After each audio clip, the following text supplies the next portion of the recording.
Vicky, also known as Dragonfly7673. You're watching DragonflySoars, and I'm recording this on Sunday, January 27th, and it's not quite 4:30.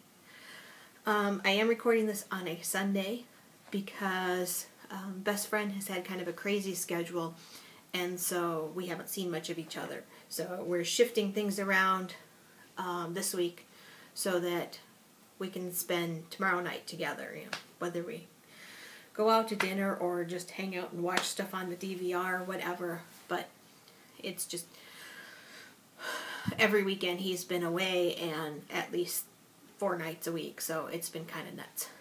And this week will be just as crazy, so unless we both shift some things around. So it's Sunday, which also means you get me in grubby Sunday clothes instead of normally you get me in work clothes. And I don't think I even put any makeup on today now that I'm thinking about it. Whatever. Earlier today I had a horrific migraine. I was having trouble focusing on anything, like both mentally and physically. When I tried to look at something, it would take a long time for my eyes to focus in, and then it hurt. It has now gone down to a dull thud, so I think that may be the best it's going to get today. But I do have things to show you. We did manage to get a date night last week, so we went out to dinner. We were going to go to one restaurant, but forgot the coupon, and I went the wrong way, and then we would decide we wouldn't have time if we ran back to get the coupon, and it was just kind of crazy. So we ended up going to Applebee's, which is right next to the movie theater, which was fine. And then we went to go see Jack Reacher with Tom Cruise. Now, this is not a movie that I was like, ooh, I want to go see this. But best friend wanted to see it, and it was on the Marcus Theater's Spotlight movies. So once a week they send you a coupon for 4 specific movies. And they are, if you bring the coupon, the movies are only $5. And it's for Wednesday or Thursday nights. And so Wednesday we went to go see Jack Reacher for $5. Now, considering I knew almost nothing about this movie, and the little bit I had seen on the previews that hadn't really jazzed me, I was surprised at how much I actually enjoyed this movie. To the point that even though I took my knitting, the last time you guys saw this sock, I had just finished the pink and was starting the navy band. I got the navy band through part of this blue stripe done there. Normally I get more done, but I kept kind of being on the edge of my seat and I would stop knitting. So I will say I didn't think I'd like the movie, but I really did.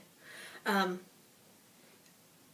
understand it's based on a book called One Shot, and that in the book, and I don't know if it's a series or not because I never knew it existed. In the book, Jack Reacher's supposed to be this big guy, and Tom Cruise, we all know, is not a big guy. He is a little guy. But I read an article where the author had said that the point is that Jack Reacher should be imposing, and he thought that Tom Cruise did that just fine. Since I have never read the book or heard of the book, it worked perfectly fine for me. So, and I don't know if you guys can see, but I got tears. There's also a Missy in the window, so because I'm recording a little earlier, there is natural light, but it was snowing with big, huge flakes, then it stopped. Then it's been pouring rain, and I can't tell if it's freezing rain, but I suspect it is, which has me a little worried because best friend is doing a lot of driving tonight. He was in Ohio, and they are on their way home, but I'm not sure exactly where he is right now, and I was not expecting him to get to his house until like 8 o'clock at night, and that's with no weather, so it's like a 7-hour drive. Anyway, what else have I been doing? I have been working on the Malice shawl, and I kind of was plowing through because I've been wanting to show you some significant progress. So, I'm still on clue 4, but I just finished the purple lace section of Clue 4. So my next row will be a solid row, or will be a greenish row. So I do like that on each of these lace, they're similar to the one below, but they're not quite the same. It's like the little lace motif grows from like a little tiny bud, and each one, this last one is almost like a big leaf. I found that kind of cool. Like here it's a more small leaf. They're similar, but they're not the same. However, I do think that this designer writes things a little odd. I told you guys about the one chart with the stitch markers that moved. And then I thought that the rest of the charts didn't do that, and then I realized that no, they're actually, the next chart did move. It only moved by a stitch for a few rows, which wouldn't be bad, but there was no reason to move it. So I really don't think that the designer is a chart knitter. So, which is fine. I just kind of looked at it and went, okay. I also, now that I'm kind of getting the feel for it, I haven't been putting markers down. My markers actually represent 50 stitches, except for on the ends. So I have my center point, and then I have 50 from center, 50 from center, 50 from center. I missed one in there. But anyway, it's to help me for counting, because then as long as I know that I have 50 in the middle, then I only need to count the edges to make sure my stitch counts are lining up. But when I said she does some odd things. I didn't really talk about, I know I haven't talked about this. I have been spit splicing my color changes.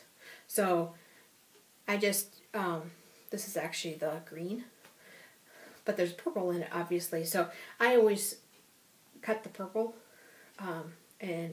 so I have, and I spit splice purple from the green ball with the solid purple. And so because of this, I've been watching for the color changes, because I actually, when I reach about 20 stitches, I pull out a length and spit splice it so that by the time I get there, it's all good. But, so I watch ahead of time, because I don't want to get all the way to the end and then have to backtrack. So I look for the color changes. Well, on this one, it said to do the purple all the way to this row, which is a right side row, and then cut your yarn, and then slide all the stitches and start the next row over here. Which would work. I mean, you're going to have two ends, and I guess if you were weaving in your ends, it wouldn't really matter. But it just struck me as an odd way to do it, so I'm not doing that. I mean, all of these greens are the same, and they have a little like heart shape right here, and they have stockinette above and below. And I am just going to purl my first row back and then start with the chart, because I don't want to slide all my stitches back. And I didn't want to have one part where I wove in the ends when the whole rest of it was split spliced. Because the yarns I'm using the Stroll Hand Paint and the Stroll Glimmer from Knit Picks. They're the exact same base, so except for one has a little bit of sparkle, so they actually spit splice very well. I have not taken a new picture of that, because what I've been doing is I've been taking pictures at the completion of each clue. I was happy. I finally braved looking at Clue 5 to see if there was going to be a massive increase, and there's not a massive increase. There's slight increasing, but there's no more massive increases, which then got me wondering what my gauge was supposed to be, and I realized that she never actually wrote on the pattern what the gauge should be. I'm getting about 6.5 stitches per inch unblocked, and I finally found that she, on the pattern page notes, she actually wrote on the bottom, edited to add gauge, and she wrote 5.5 stitches per inch. So I'm not sure if this is going to be as big as expected, but it's plenty big for a shawl, so I'm not going to worry about it. So, in order to kind of plow through that, what I did is yesterday, well, I've been working on it slowly all week, but then yesterday I decided I wanted to re-watch Once Upon a Time. season 1 because I was sure that I have, if you don't watch Once Upon a Time, it's about fairy tale creatures. There was the evil Snow White and the evil queen. Well, the evil queen put the fairy tale land, she cursed them, and they all got brought to our world. And in season 1, they don't have any idea who they are. But it's done by the same people that did Lost. And in Lost, if you rewatch stuff, you start to realize that you missed clues along the way. There were like little tiny foreshadowings, and when you rewatch it, you're like, "Oh, look at that!" So I wanted to rewatch this. Plus, having something that I have already seen means I'm not totally focused on it, and I can kind of just listen. And I had it on my iPad, and I just let it go on autoplay and just play one episode after another without me touching it. So I did several hours of knitting, and then I did spinning, and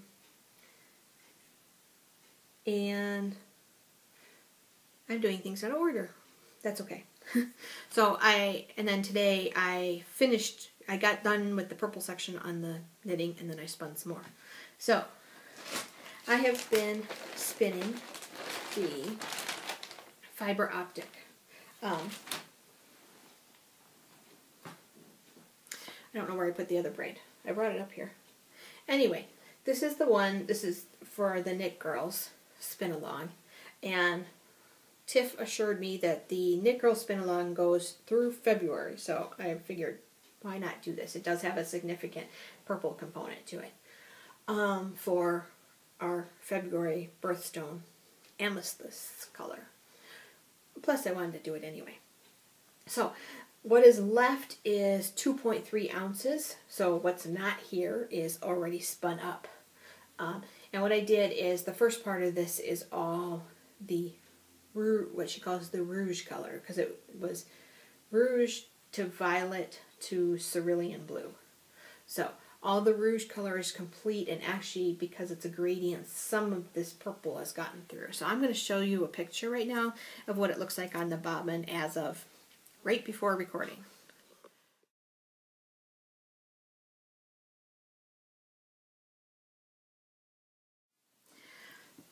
So that is the Rouge Violet Cerulean, which is for the Knit Girl Spin Along. And while I had that paused, I found this. It just fell and I didn't see it. So this is fiber optic from Kimberly Baldwin Designs. She does do other fibers and yarns that aren't the gradient. It's just this is one of the things she's known for. This is obviously the one I haven't started. But like I said, I did on the one you just saw, I did the rouge and through kind of this darker color.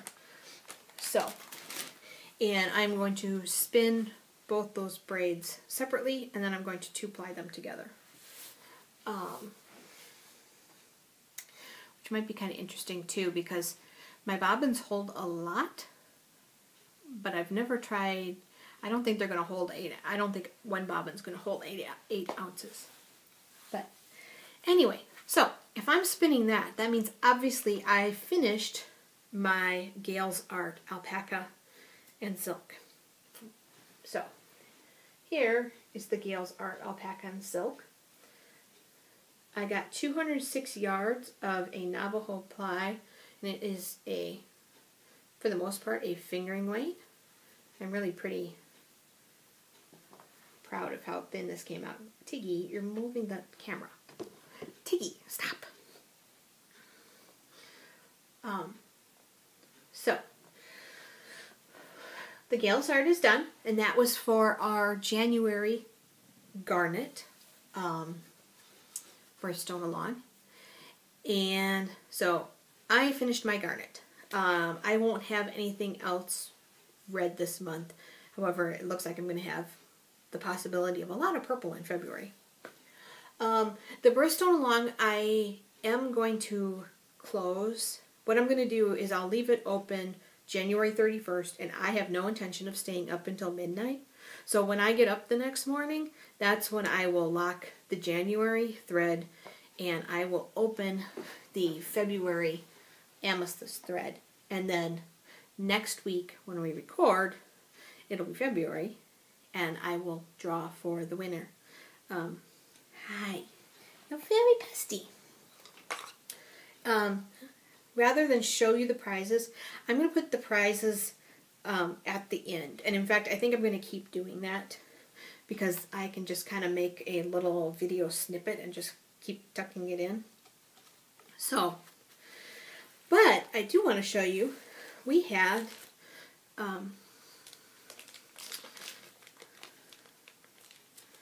Linda donated stitch markers for March for aquamarine.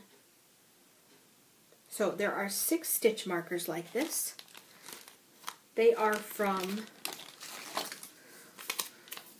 Lum Lum Tree Etsy shop.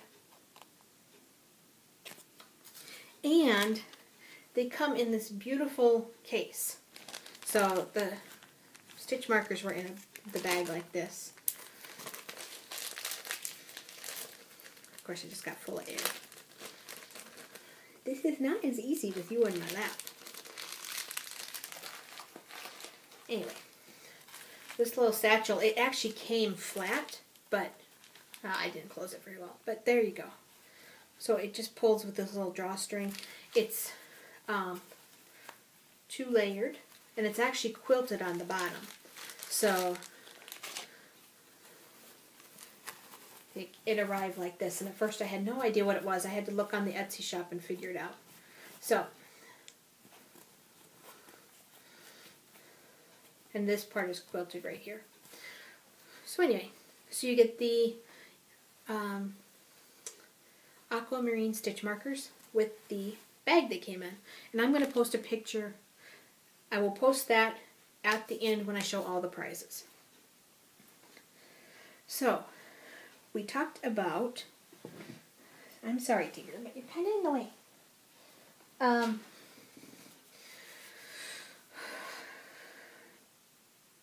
We talked about briefly, February is Amethyst Purple Month.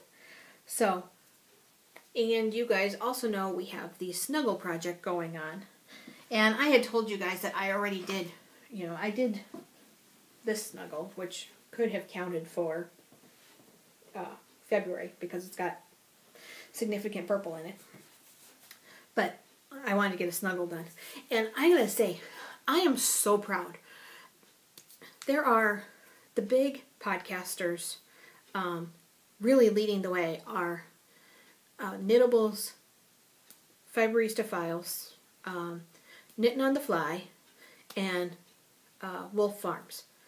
So, and Heather of Fiberista Files challenged Katie of Knitting on the Fly, or they challenged their viewers. Heather decided that she wanted to make it into a competition between the two of them. And then I think Dawn of Wolf Farms added in.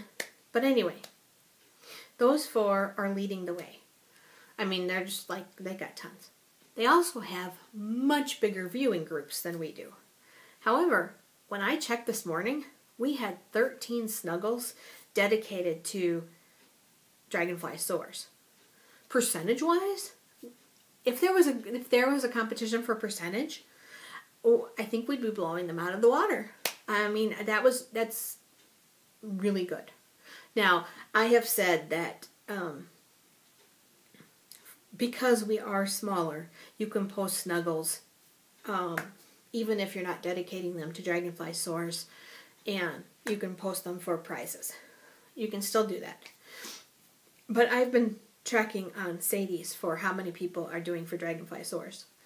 And like I said, so far, when I checked earlier today, it was 13. So, but I'm working, I started my second snuggle. I probably won't work on it a lot until February. I mainly wanted to make sure I knew how to do it. So, I showed you this before. It's this simply spiraled entrelac, and it is Tunisian crochet. It was a $6 pattern on Ravelry, and partially because I really wanted to see how it worked. And then I actually started it earlier this week because I wanted to see how it worked. So this is as far as I got. But you knit a square, then you knit a corner. Here, I'll do it this way. You knit a square, then you decrease, and then you kind of turn it and you increase, and then I had to decrease for the next corner and increase, and then I do it up the edge. It doesn't matter. Anyway, I'm starting another corner, you know, I'll go here and it'll keep growing. So this, so far, it went pretty fast. At any given point, it's only 7 stitches across at the widest. So it was going pretty fast at that point. Like I said, I probably won't work on it much more until it really is February, so I can count it for purple. I also have the shawl I'm intending to make for the jazz singer shawl that I want to make out of my other braid of fiber optic. You know, that I spun up earlier this month, which you guys have seen. So, now, I told you last week, so anyway, keep doing snuggles. And remember, if you do red snuggles in January, they count for garnet, they count for burst and along and snuggles. And then if you do purple ones in February, they'll count for burst and along and snuggle. So, I told you last week that Lori Yu started her own Etsy shop. It's called North Cabin Fiber Crafts, which I don't think I said it right last week. I had the North Cabin right, but not the rest. So North Cabin Fiber Craft. This colorway is called John's First, and it is super pretty. It's just brown, dark green, red, orange, and it arrived. She shipped it right away. It took a little while to arrive, but that was because of the post office. And, well, it was partially because of the post office and partially because there was no postal service last Monday because it was Martin Luther King Day. So I told you it would arrive. So it did. It looks just like the picture on Etsy. I think it's beautiful. It's squishy. So I wanted to help Lori Yu get started. She's been trying to She's been trying to put up a small amount each week. Last week she had some problems because her kitchen pipes were frozen. And she never really said, but I'm sure that limited what she could do for dyeing. So anyway, that's Lori Yu, North Cabin Fiber Crafts. And she had a Be Mine colorway for Valentine's Day that was really pretty. And I don't normally I'm not really usually about themed fiber and yarn for holidays, because it always seems like you get them, like they come out right before the holiday, which isn't in time for you to actually do something. I mean, I would need something for Valentine's Day, like at Thanksgiving time. That's why when people do like Halloween stuff, I'm not big on that. But the Be Mine colorway, regardless of whether it was for Valentine's Day, I just thought it was a really pretty colorway. So, now, I have something to show you that I'm really excited about. A viewer had contacted me and said that she was visiting New York and she saw something that she just really had to get for me, and could she have my address? And I said, okay. So, this is from Kathy, and the other day it arrived, and I could not have guessed what she got me. I mean, I guessed it probably had a dragonfly, but other than that, I had no clue. So, first off, I just wanted to show this. This is this little card. It's from Itty Bitty Witty Nitties, and blanket statements. I am not sure where to get it. I mean, there's a whole lot of information here. But this is a little piece of knitted fabric with little tiny knitting needles. Anyway, I just thought it was really cute. I mean, it's just a little fuzzy garter stitch, but it's cute for a card. So this is from Kathy, and she promised that she got this on sale. And I got the package, and I was like, I couldn't figure out what it would be because it felt like it was in an envelope, but it felt like a box. Well, it was this box. And it contains these gorgeous dragonfly ornaments. Now on the back it says, Tiffany Dragonfly Ornaments.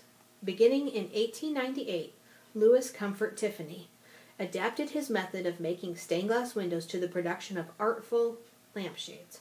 Among them was leaded glass drop head dragonfly shade, which was designed by Clara Driscoll, head of the women's glass cutting department at Tiffany Studios. Our fanciful dragonfly ornaments are adapted from this luminous lampshade. And I actually have been reading slowly Clara and Mr. Tiffany, which is a story about Clara Driscoll and the women in the glass cutting department. So I think these are really cool. The ornaments, and then this part is, it's a really thick glass, so they're not really like stained glass. They won't shine through in the window. So I'm actually thinking I might put them in a frame together. But I also think this is fascinating. The tail is articulated into different segments. It doesn't move a whole lot, but just having the fact that each of these pieces is different is really cool. And it's got a chain on the back that connects them. So there's a purple one.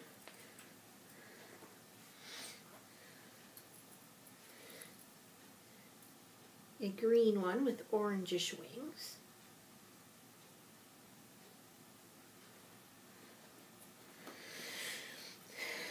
And a really pretty blue one with blue and yellow.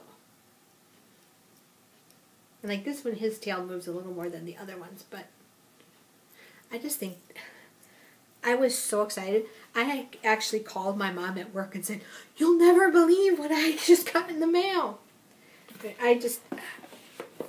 I was stunned.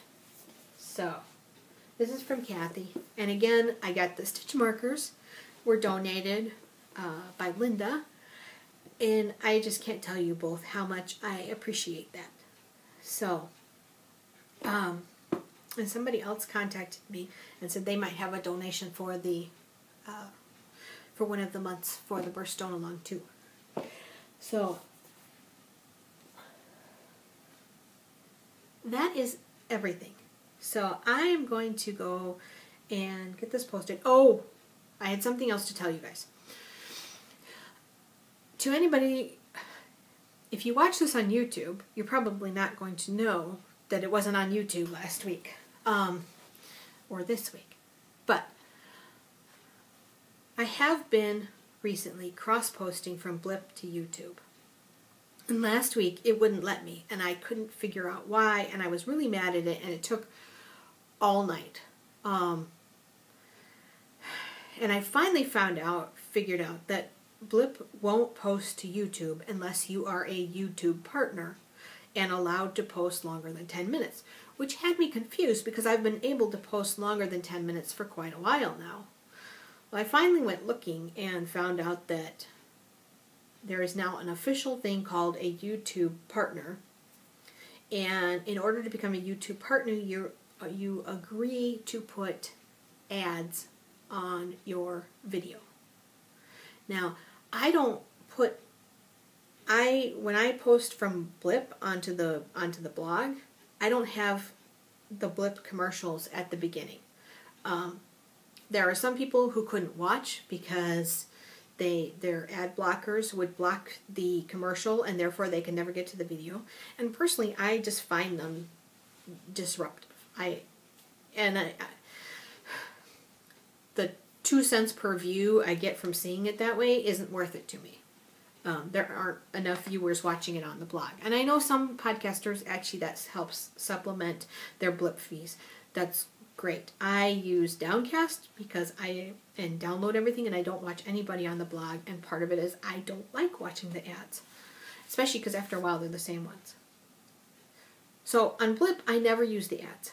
Well, now Yahoo is saying that you need to have ads, and as much as I don't like the Blip ads, at least they're only in the beginning of the episode. Yahoo ads drive me crazy because they kind of pop up like at the bottom and on the side, and I don't know how much control you have of that, but I don't want that on my videos. Now, the other day when I was talking about this on Plurk, Emily of the new Holding the Sticks podcast, which is very cute.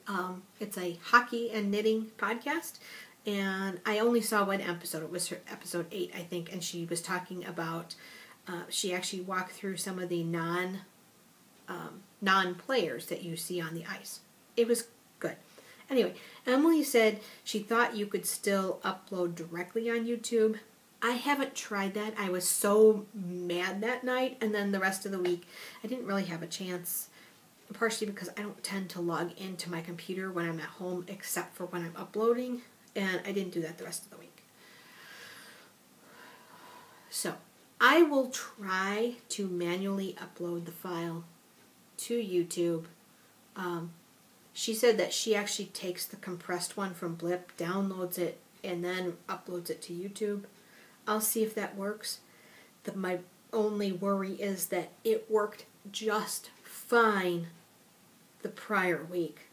So I don't know if I can still upload manually, and I just can't cross-post, or if it's still going to give me problems because I don't want to become a YouTube partner. I will tell you that if my choice is that I have to become a YouTube partner, I won't be posting on YouTube anymore, and I'm sorry for the people that watch it that way. I might post a small thing just to YouTube, just to explain, because I'm a little worried that people won't be able to, the people that are YouTube only won't know why I suddenly stopped posting there. So, anyway, that went on a little longer than I intended because it made me a little ranty. So, I hope I can still post to YouTube. I know it is easier for some people to subscribe that way. We shall see.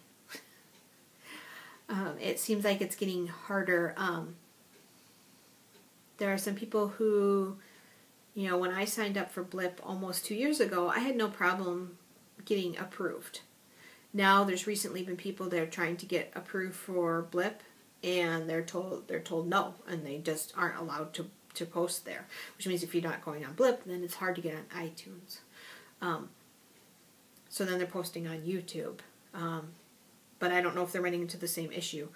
There's some people that use Vimeo, but I haven't found a way to go from Vimeo to and have a feed. I don't know how to go from Vimeo to iTunes, and things like Downcast require an iTunes feed. I don't know. It'll be interesting to see what happens in the long run. That being said, I'm sorry that rant went so long. I'm done. I will see you guys next week. Like I said, I will shut down the Garnet first thing in the morning on February 1 and open the Amethyst that day too. I just don't, like I said, I'm not going to stay up until midnight and watch it. I have to get sleep for work. So I will talk to you guys all later. Bye.